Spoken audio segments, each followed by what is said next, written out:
You know, the old school mentality of training is not working anymore. You know, so there's new ways of training. I mean, no one has the perfect recipe for a camp. No one has the perfect recipe to be champ. But I mean, you got to train smart for sure, because you know, you see guys like Kane been getting injured, guys like Goyito who've been getting injured because they overtrain. Same, yeah, we do the same stuff that we've been doing. You know, it's been working. You know, we're not just getting injured. There's other people, fighters out there getting injured too. I mean, it's a sport in general. It's a tough sport. You know, the best way to get ready for a fight is to fight.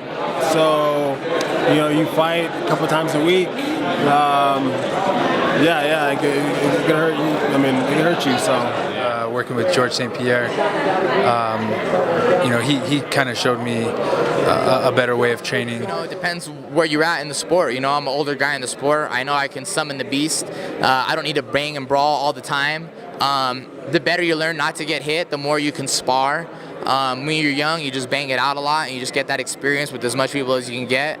Yeah, I think the most important thing, number one thing, my always priority is staying healthy. That's number one most important thing. I think I heard George St. Pierre say it before, and once I heard him say that, I always realized, like, you can't fight if you're hurt. You could not. You're better off going a whole camp without training one day than going into a fight really injured and not being 100%. There has to be a balance, obviously. You know, you got to train smart, you got to train hard, and you got to train smart. You know, I'm working with my strength and conditioning guy. He's like a scientist when it comes down to this, and you know, I'm used to just grinding hours and hours and hours, but you know, he says it's okay to rest a little bit. You know. What's your take on that?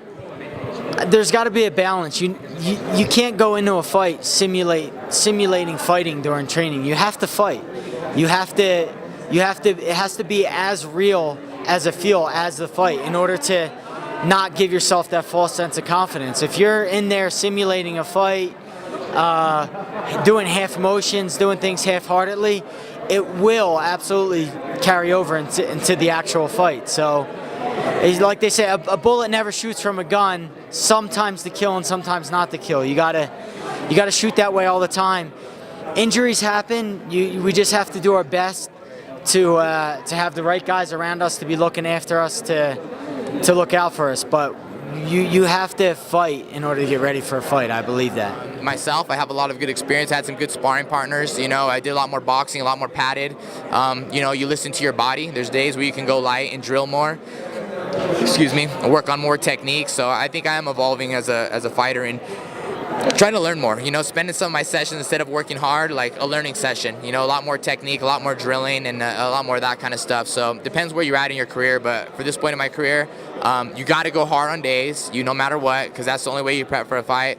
But you don't need to go hard 3 times a week. I think 1 or 2 times a week, depending how it is. And the more you're ahead of the game, is the less you have to do it.